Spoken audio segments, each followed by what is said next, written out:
यदि ए का 15% बी के 18% के बराबर हो तो बी के कितने परसेंट ए के 20% के बराबर होगा या है।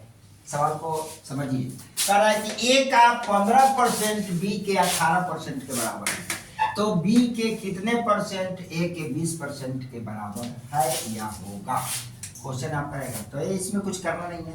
ए का 15% बराबर बी का 18%। परसेंट से परसेंट सा 5 3 15 3 6 18 गुना करा लो। 5a बराबर 6b a बाई बी बराबर 6/5। क्लियर, यहाँ तक तो समझ में आ रहा हो।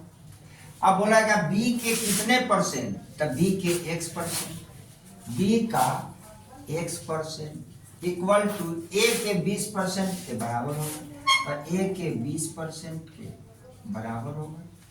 क्या दिक्कत है, परसेंट से परसेंट उड़ा दो। b की वैल्यू कितनी है, b की वैल्यू यहाँ पे आप 5 है तब 5 का x इक्वल टू a कितना है 6 है तो 6 का 20।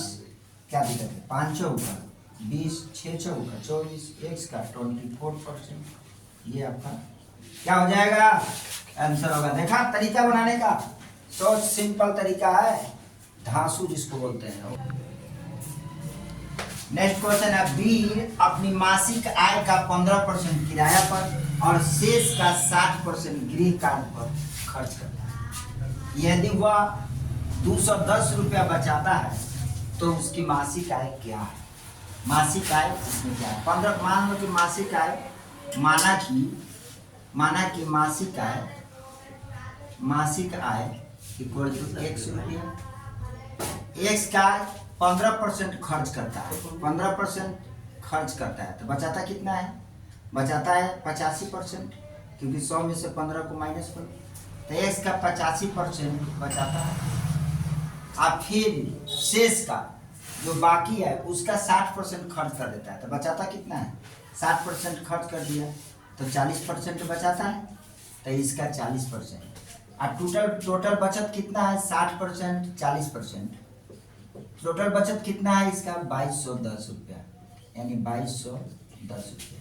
तो x का 85/100 और गुने 40/100 इक्वल टू हो जाएगा 2210 रुपया। अब कटिए 17 × 5 = 85, 20 × 5 = 100, 20 दूना 40, 50 दूना 100 हो गया, 20 दूना 40 और 50 दूना 100 तो 17x इक्वल टू ये बटन रहेगा 50 इक्वल टू 2210। 17 से इसमें डिवाइड कर लो, 2210 में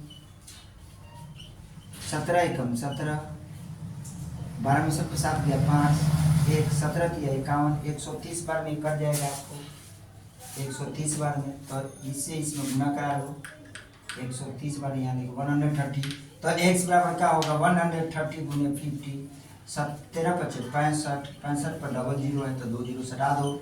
आइए आपका मासिक आय हो जाएगा 6500 रुपया मासिक आय हो जाएगा। ओके।